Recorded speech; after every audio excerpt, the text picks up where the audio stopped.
अस्सलामु अलैकुम वरहमतुल्लाहि वबरकातुहू नहमदु व नुसल्ली अला रसूलिहिल करीम अम्मा बाद फ़ाऊज़ु बिल्लाहि मिनश शैतानिर रजीम बिस्मिल्लाहिर रहमानिर रहीम रब्बि इश्रह ली सदरी व यस्सिर ली अमरी वहलुल उक़दतम मिन लिसानी यफ़क़हू क़ौली। हमने दुआ के तर्जुमे के साथ दुआओं को मांगना शुरू किया था, उसी को कंटिन्यू करते हैं। ऐ रब मेरा सीना खोल दे, मेरा काम आसान कर दे और मेरी ज़बान की गिरा खोल दे ताकि वो मेरी बात समझ सकें। आज अगली दुआ मांगते हैं।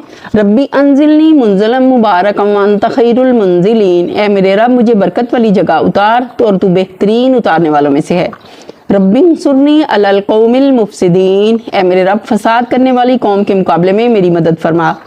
रब्बी आउज़ु बिका मिन हमज़ाति शयातीन व आउज़ु बिका रब्बी यहदुरून। ऐ मेरे रब मैं शयातीन की उकसाहटों से तेरी पनाह मांगती हूँ और मैं तेरी पनाह मांगती हूँ ऐ मेरे रब कि वो मेरे पास आएँ। रब्बी इन्नी आउज़ु बिका अन अस्अलका मा लैसा ली बिही इल्म व इल्ला तग़फ़िर ली व तरहमनी अकुम मिनल ख़ासिरीन।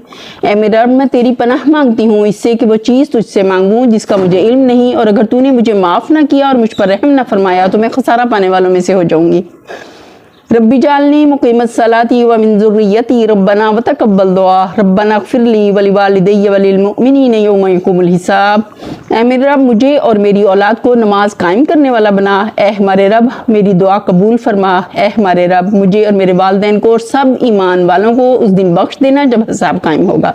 बहुत जामे दुआ है, हम नमाज में भी पढ़ते हैं इसको।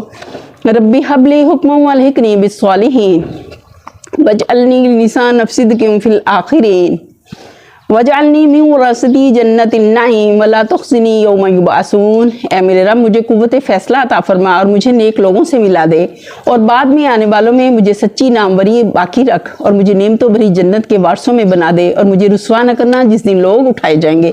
ये इब्राहीम अलैहिस्सलाम ने दुआ मांगी थी अल्लाह ताला से, बहुत ही जामे दुआ है। चलें अपने लेसन का आगाज़ करते हैं। हम पढ़ रहे हैं 9वां पारा सूरह अल इराफ।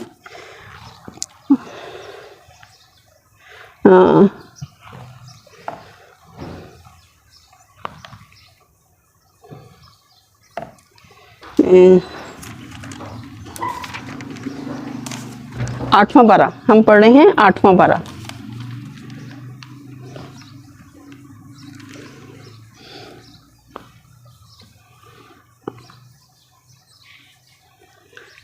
सबक शुरू करते हैं।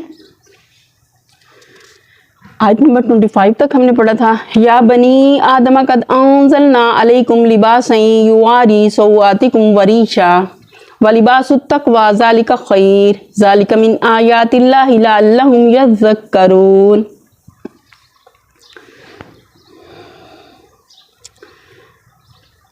फरमाया, ऐ औलाद आदम हमने तुम पर लिबास नाजिल किया कि तुम्हारे जिस्म के काबिल शर्म हिस्सों को ढांके और तुम्हारे लिए जिस्म की हिफाजत और जीनत का भी जरिया हो, और बेहतरीन लिबास तकवा का लिबास है। ये अल्लाह की निशानियों में से एक निशानी है, शायद के लोग इससे सबक लें। अब किस्से आदम के ख़ास पहलू की तरफ तवज्जो मबजूल करके अहले अरब के सामने खुद उनकी अपनी ही ज़िंदगी के अंदर शैतानी अगवा के एक नुमायां तरीन असर की निशानदेही फरमाई जाती है। ये लोग लिबास को सिर्फ जीनत और मौसमी असरात से जिस्म की हिफाजत के लिए इस्तेमाल करते थे, लेकिन उसकी सबसे पहली बुनियादी गर्ज यानी जिस्म के काबिल शर्म हिस्सों की पर्दापोशी उनके नज़दीक कोई अहमियत न रखती थी। उन्हें अपने सतर दूसरों के सामने खोल देने में कोई बाक ना था। बरहना मंजर आम पर नहा लेना, राह चलते क़ज़ाए हाजत के लिए बैठ जाना, इज़ार खुल जाए तो सतर के बेपर्दा हो जाने की परवाह ना करना उनके शब रोज़ के मामूलात थे। हम 8वां पारा पढ़ रहे हैं ना, तो उसमें सूरह अल इराफ। इससे भी बढ़कर ये कि उनमें बकसरत लोग हज के मौके पर काबा के गिर्द बरहना तवाफ़ करते थे, और इस मामले में उनकी औरतें उनके मर्दों से भी कुछ ज़्यादा बेहया थी। उनकी निगाह में ये एक मजहबी फ़ेल था और नेक काम समझकर वो इसका इर्तिकाब करते थे। फिर चूँकि ये कोई अरबों ही की खसूसियत ना थी, दुनिया की अक्सर कौमें इसी बेहयाई में मुब्तला रही हैं और आज तक हैं, इसलिए खिताब अहले अरब के लिए ख़ास नहीं है बल्कि आम है, और सारे नबियों बनी आदम को मुतनब्बे किया जा रहा है कि देखो ये शैतानी अगवा की एक खुली हुई अलामत तुम्हारी ज़िंदगी में मौजूद है। تم نے اپنے رب کی رہنمائی سے بے نیاز ہو کر اس کے رسولوں کی دعوت سے منہ موڑ کر اپنے آپ کو شیطان کے حوالے کر دیا، اور اس نے تمہیں انسانی فطرت کے راستے سے ہٹا کر اسی بے حیائی میں مبتلا کر دیا جس میں وہ تمہارے پہلے باپ اور ماں کو مبتلا کرنا چاہتا تھا۔ اس پر غور کرو تو یہ حقیقت تم پر کھل جائے کہ رسولوں کی رہنمائی کے بغیر تم اپنی فطرت کے ابتدائی مطالبات تک کو نہ سمجھ سکتے ہو اور نہ اسے پورا کر سکتے ہو۔ اگلی آیت ہے، یا بنی آدم لا یفتننکم الشیطان کما اخرج ابویکم من الجنۃ ینزع عنہما لباسہما لیریہما سوآتہما انہ یراکم ہوا وقبیلہ من حیث لا ترونہم انا جعلنا الشیاطین اولیاء للذین لا یؤمنون۔ اے بنی آدم، ایسا نہ ہو کہ شیطان تمہیں پھر اسی فتنے میں مبتلا کر دے جس طرح اس نے تمہارے والدین کو جنت سے نکلوایا تھا اور ان کے لباس ان سے اتروا دیے تھے تاکہ ان کی شرمگاہیں ایک دوسرے کے سامنے کھولے۔ وہ اور اس کے ساتھی تمہیں ایسی جگہ سے دیکھتے ہیں جہاں سے تم انہیں نہیں دیکھ سکتے۔ ان شیاطین کو ہم نے ان لوگوں کا سرپرست بنا دیا ہے جو ایمان نہیں لاتے۔ ان آیات میں جو کچھ ارشاد ہوا ہے اسے سے چند اہم حقیقتیں نکھر کر سامنے آ جاتی ہیں۔ اول یہ کہ لباس انسان کے لیے ایک مصنوعی چیز نہیں ہے بلکہ انسانی فطرت کا ایک ایسا اہم مطالبہ ہے۔ اللہ تعالیٰ نے انسان کے جسم پر حیوانات کی طرح کوئی پوشش پداشی طور پر نہیں رکھی بلکہ حیا اور شرم کا مادہ اس کی فطرت میں ودیت کر دیا ہے۔ اس نے انسان کے لیے اس کے اعضائے صنفی کو محض اعضائے صنفی ہی نہیں بنایا بلکہ سوعت بھی بنایا، جس کے معنی عربی زبان میں ایسی چیز کی ہیں جس کے اظہار کو آدمی کبھی سمجھے۔ پھر اس فطری شرم کے تقاضے کو پورا کرنے کے لیے اس نے کوئی بنا بنایا لباس انسان کو نہیں دے دیا بلکہ اس کی فطرت پر لباس کا الہام کیا۔ انزلنا الیکم لباسا، تاکہ وہ اپنی عقل سے کام لے کر اپنی فطرت کے اس مطالبے کو سمجھے اور پھر اللہ کے پیدا کردہ مواد سے کام لے کر اپنے لیے لباس فراہم کرے۔ دوم یہ کہ اس فطری الہام کی روح سے انسان کے لیے لباس کی اخلاقی ضرورت مقدم ہے، یعنی یہ کہ وہ اپنی سوات کو ڈھانکے، اور اس کی طبعی ضرورت مؤخر ہے، یعنی یہ کہ اس کا لباس اس کے لیے ریش، جسم کی آرائش اور موسمی اثرات سے بدن کی حفاظت کا ذریعہ ہو۔ اس باب میں فطرتاً انسان کا معاملہ حیوانات کے برعکس ہے۔ ان کے لیے پوشش کی اصل غرض صرف اس کا ریش ہونا ہے، رہا اس کا ستر پوش ہونا تو ان کے اعضائے صنفی سرے سے سوات ہی نہیں ہے کہ انہیں چھپانے کے لیے حیوانات کی جبلت میں کوئی دائیا موجود ہوتا اور اس کا تقاضا پورے کرنے کے لیے ان کے اجسام پر کوئی لباس پیدا کیا جاتا۔ لیکن جب انسانوں نے شیطان کی رہنمائی قبول کی تو معاملہ پھر الٹ گیا۔ اس نے اپنے شاگردوں کو اس غلط فہمی میں ڈال دیا کہ تمہارے لیے لباس کی ضرورت بعینہ وہی ہے جو حیوانات کے لیے ریش کی ضرورت ہے، رہا اس کا سوات کو چھپانے والی چیز تو یہ قطعاً کوئی اہمیت نہیں رکھتا، بلکہ جس طرح حیوانات کے اعضاء سوات میں نہیں آتے اسی طرح تمہارے یہ اعضاء بھی سوات نہیں محض اعضائے صنفی ہی ہیں۔ سوم یہ کہ انسان کے لیے لباس کا صرف ذریعے ستر پوشی اور وسیلے زینت و حفاظت کا ہونا ہی کافی نہیں ہے، بلکہ فی الحقیقت اس معاملے میں جس بھلائی تک انسان کو پہنچنا چاہیے وہ یہ ہے کہ اس کا لباس تقویٰ کا لباس ہو، یعنی پوری طرح ساتر بھی ہو، زینت میں بھی حد سے بڑا ہوا یا آدمی کی حیثیت سے گرا ہوا نہ ہو، فخر و غرور اور تکبر و ریا کی شان لیے ہوئے بھی نہ ہو، اور پھر ان ذہنی امراض کی نمائندگی بھی نہ کرتا ہو جن کی بنا پر مرد زنانہ پن اختیار کرتے ہیں اور عورتیں مردانہ پن کی نمائش کرنے لگتی ہیں، اور ایک قوم دوسری قوم کے مشابہ بننے کی کوشش کر کے خود اپنی ذلت کا زندہ اشتہار بن جاتی ہے۔ لباس کے معاملے میں اس خیر مطلوب کو پہنچنا تو کسی طرح ان لوگوں کے بس میں ہے ہی نہیں جنہوں نے انبیاء علیہ السلام پر ایمان لا کر اپنے آپ کو بالکل اللہ کی رہنمائی کے حوالے نہیں کر دیا ہے۔ جب وہ اللہ کی رہنمائی تسلیم کرنے سے انکار کر دیتے ہیں تو شیاطین ان کے سرپرست بنا دیے جاتے ہیں، پھر یہ شیاطین ان کو کسی نہ کسی غلطی میں مبتلا کر کے ہی چھوڑتے ہیں۔ چہارم یہ کہ لباس کا معاملہ بھی اللہ کی ان بے شمار نشانیوں میں سے ایک ہے جو دنیا میں چاروں طرف پھیلی ہوئی ہیں اور حقیقت تک پہنچنے میں انسان کی مدد کرتی ہیں، بشرطے کہ انسان خود ان سے سبق لینا چاہے۔ اوپر جن حقائق کی طرف ہم نے اشارہ کیا ہے انہیں اگر تامل کی نظر سے دیکھا جائے تو یہ بات بآسانی سمجھ میں آ سکتی ہے کہ لباس کس حیثیت سے اللہ تعالیٰ کا ایک اہم نشان ہے۔ اگلی آیت ہے، وَإِذَا فَعَلُوا فَاحِشَةً قَالُوا وَجَدْنَا عَلَيْهَا آبَاءَنَا وَاللَّهُ أَمَرَنَا بِهَا कुल इन्नल्लाह ला यअमुरु बिल फहशा अतक़ूलूना अलल्लाहि मा ला तालमून। ये लोग जब कोई शर्मनाक काम करते हैं तो कहते हैं कि हमने अपने बाप दादा को इसी तरीके पर पाया है और अल्लाह ही ने हमें ऐसा करने का हुक्म दिया है। इनसे कहो अल्लाह बेहयाई का हुक्म नहीं दिया करता। क्या तुम अल्लाह का नाम लेकर वो बातें कहते हो जिनके मतलब तुम्हें इल्म नहीं है कि वो अल्लाह की तरफ से हैं। इशारा है अहले अरब के बरहना तवाफ करने की तरफ, जिसका ऊपर पहले जिक्र हो चुका। वो लोग इसको एक मजहबी फेल समझकर करते थे और उनका ख्याल था कि अल्लाह ने ही ये हुक्म दिया है। बज़ाहिर ये एक बहुत ही मुख्तसर सा जुमला है, मगर दर हकीकत इसमें कुरान मजीद ने इन लोगों के जाहिलाना अकायद के खिलाफ एक बहुत बड़ी दलील पेश की है। इस तर्ज़ इस्तदलाल को समझने के लिए दो बातें बतौर मुकदमा के पहले समझ लेनी चाहिए। एक ये कि अहले अरब अगरचे अपनी मजहबी बाज़ रस्मों में बरहंगी इख्तियार करते थे और उसे एक मुकद्दस मजहबी फेल समझते थे, लेकिन बरहंगी का बजाय खुद एक शर्मनाक फेल होना खुद उनके नज़दीक भी मुसल्लिम था। चुनाचे कोई शरीफ और जी इज़्ज़त अरब इस बात को पसंद ना करता था कि मुहज़्ज़ब मजलिस में या बाजार में या अपने इज़्ज़ा और अकरबा के दरमियान बरहना हो। दूसरा ये कि वो लोग बरहंगी को शर्मनाक जानने के बावजूद एक मजहबी रस्म की हैसियत से अपनी इबादत के मौका पर इख्तियार करते थे, और चूंकि अपने मजहब को अल्लाह की तरफ से समझते थे इसलिए उनका दावा था कि ये रस्म भी अल्लाह ही की तरफ से मुकर्रर की हुई है। इस पर कुरान मजीद ये इस्तदलाल करता है कि जो काम फुहश है और जिसे तुम खुद भी जानते हो और मानते हो कि फुहश है, उसके मतलब तुम ये कैसे बावर कर लेते हो कि अल्लाह ने ये उसका हुक्म दिया होगा। किसी फुहश काम का अल्लाह की तरफ से हरगिज नहीं हो सकता हुक्म। फुहश काम का हुक्म अल्लाह की तरफ से हरगिज नहीं हो सकता, और अगर तुम्हारे मजहब में ऐसा हुक्म पाया जाता तो ये इस बात की सरी अलामत है कि तुम्हारा मजहब अल्लाह की तरफ से नहीं है।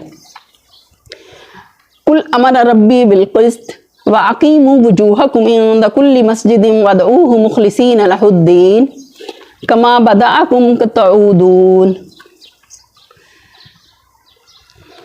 ए मोहम्मद सल्लल्लाहु अलैहि वसल्लम, इनसे कहो मेरे रब ने तो रास्ती और इंसाफ का हुक्म दिया है, और उसका हुक्म तो ये है कि हर इबादत में अपना रुख ठीक रखो और उसी को पुकारो, अपने दीन को उसके लिए खालिस रखकर। जिस तरह उसने तुम्हें अब पैदा किया है इसी तरह तुम फिर पैदा किए जाओगे। मतलब यह है कि अल्लाह के दीन को तुम्हारे इन बेहुदा रस्मों से क्या ताल्लुक। उसने जिस दीन की तालीम दी है उसके बुनियादी असूल तो ये हैं कि इंसान अपनी ज़िंदगी को अदल और रास्ते की बुनियाद पर कायम करे। नंबर 2, इबादत में अपना रुख ठीक रखे, यानी अल्लाह के सिवा किसी और की बंदगी का शायबा तक उसकी इबादत में ना हो। मबूद हकीकी के सिवा किसी दूसरे की तरफ अताअत व गुलामी और इज्जो न्याज का रुख ज़रा ना फिरने पाए। नंबर 3, रहनुमाई और ताईद व नुसरत और निगहबानी और हिफाजत के लिए अल्लाह ही से दुआ मांगे, मगर शर्त यह है कि उस चीज़ की दुआ मांगने वाला आदमी पहले अपने दीन को अल्लाह के लिए खालिस कर चुका हो। ये ना हो कि ज़िंदगी का सारा निज़ाम तो कुफ्र, शिरक और मईसत और बंदगी अगयार पर चलाया जा रहा हो और मदद अल्लाह से मांगी जाए कि अल्लाह ये बगावत जो हम तुझसे कर रहे हैं इसमें हमारी मदद फरमा। नंबर 4, इस बात पर यकीन रखे कि जिस तरह इस दुनिया में वो पैदा हुआ है इसी तरह एक दूसरे आलम में भी उसको पैदा किया जाएगा और उसे अपने अमाल का हिसाब अल्लाह को देना होगा। फरीकन हुदम व फरीकन हक़ अलैहिमुद्दलाला इन्नहुमुत्तखज़ुश शयातीन औलिया मिन दूनिल्लाहि व यहसबून अन्नहुम मुहतदून। एक गिरोह को तो उसने सीधा रास्ता दिखा दिया है, मगर दूसरे गिरोह पर गुमराही चस्पा होकर रह गई है, क्योंकि उन्होंने अल्लाह के बजाय शयातीन को अपना सरपरस्त बना लिया है और वो समझ रहे हैं कि हम सीधी राह पर हैं। या बनी आदम खुज़ू ज़ीनतकुम इंद कुल्लि मस्जिदिन वकुलू वशरबू वला तुसरिफू इन्नहु ला युहिब्बुल मुसरिफीन।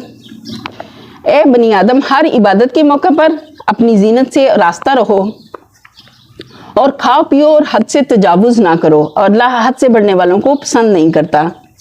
यानी यहाँ जीनत से मुराद मुकम्मल लिबास है। अल्लाह की इबादत में खड़े होने के लिए सिर्फ इतना ही काफ़ी नहीं है कि आदमी अपना सतर छुपा ले, बल्कि उसके साथ ये भी ज़रूरी है कि हस्बे इस्तात वो अपना पूरा लिबास पहने जिसमें सतरपोशी भी हो और जीनत भी। یہ حکم اس غلط رویے کی تردید کے لیے ہے جس پر جہلا اپنی عبادتوں میں عمل کرتے رہے ہیں اور آج تک کر رہے ہیں۔ وہ سمجھتے ہیں کہ برہنہ یا نیم برہنہ ہو کر اپنی حیتوں کو بگاڑ کر اللہ کی عبادت کرنی چاہیے۔ اس کے برعکس اللہ کہتا ہے کہ اپنی زینت سے آراستہ ہو کر ایسی وضع میں عبادت کرنی چاہیے جس کے اندر برہمگی تو کیا ناشائستگی کا بھی شائبہ تک نہ ہو۔ پھر یعنی اللہ کو تمہاری خستہ حالی اور فاقہ کشی اور طیبات رزق کے محرومی عزیز نہیں ہے کہ اس کی بندگی بجانانے کے لیے یا کسی درجے میں بھی مطلوب ہو، بلکہ اس کی عین خوشی یہ ہے کہ تم اس کے بخشے ہوئے عمدہ لباس پہنو اور پاک رزق سے متمتع ہو، فائدہ اٹھاؤ۔ اس کی شریعت میں اصل گناہ یہ ہے کہ آدمی اس کی مقرر کردہ حدود سے تجاوز کرے، خواہ یہ تجاوز حلال کو حرام کر لینے کی شکل میں ہو یا حرام کو حلال کر لینے کی شکل میں۔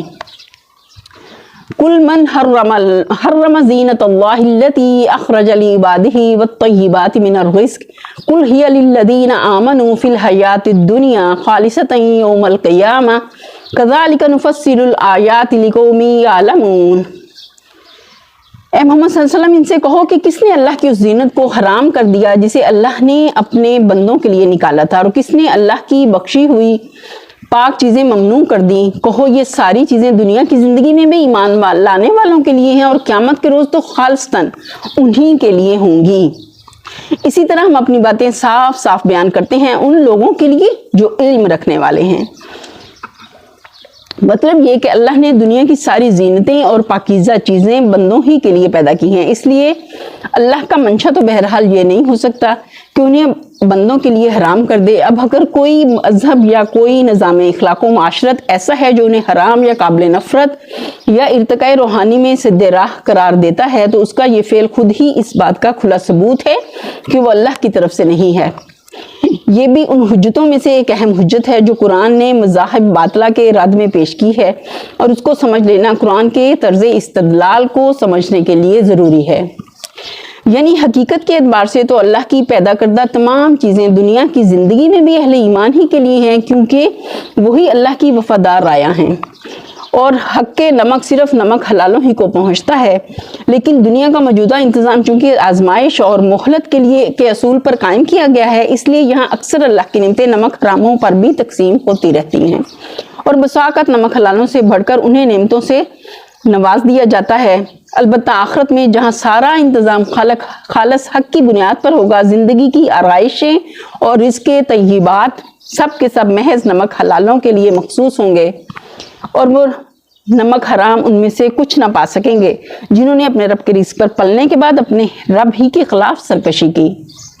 قل انما حرم ربی الفواحش ما ظہر منها وما بطن والاسم والبغی بغیر الحق وان تشرکوا باللہ ما لم ينزل به سلطانا وان تقولوا علی اللہ ما لا تعلمون۔ اے محمد صلی اللہ علیہ وسلم ان سے کہو میرے رب نے جو چیزیں حرام کی ہیں وہ تو یہ ہیں: بے شرمی کے کام، خواہ کھلے ہوں یا چھپے، اور گناہ اور حق کے خلاف زیادتی، اور یہ کہ اللہ کے ساتھ تم کسی کو شریک کرو جس کے لیے اس نے کوئی سند نازل نہیں کی، اور یہ کہ اللہ کے نام پر کوئی ایسی بات کہو جس کے متعلق تمہیں علم نہ ہو کہ وہ حقیقت میں اسی نے فرمائی ہے۔ اصل میں لفظ اسم استعمال ہوا ہے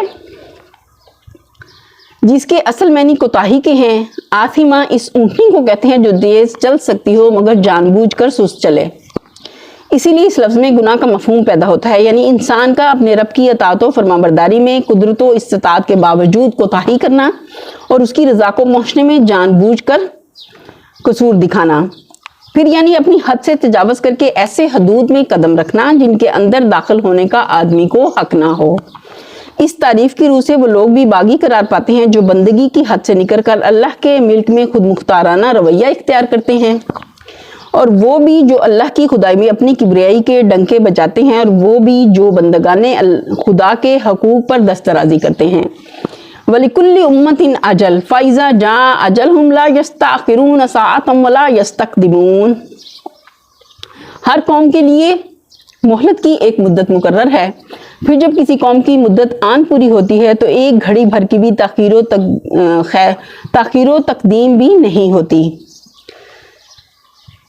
मोहलत की मुद्दत मुकर्रर किए जाने का मफहूम ये नहीं है कि हर कौम के लिए बरसों और महीनों और दिनों के लिहाज से एक उम्र मुकर्रर की जाती हो और इस उम्र के तमाम होते ही उस कौम को लाजमन ख़त्म कर दिया जाता हो, बल्कि इसका मफहूम ये है कि हर कौम को दुनिया में काम करने का जो मौका दिया जाता है इसकी एक इखलाकी हद मुकर्रर कर दी जाती है, या बाईमानी के इसके अमाल में खैर और शर का कम से कम कितना तनासुब बर्दाश्त किया जा सकता है। जब तक एक कौम की बुरी सिफ़ात उसकी अच्छी सिफ़ात के मुकाबले में तनासुब की उस आखिरी हद से फरोतर रहती हैं, इस वक्त तक उसे उसकी तमाम बुराइयों के बावजूद मोहलत दी जाती रहती है, और जब वो इस हद से गुजर जाती हैं तो फिर इस बदकारो बदसिफ़ात कौम को मज़ीद कोई मोहलत नहीं दी जाती। आगे देखते हैं।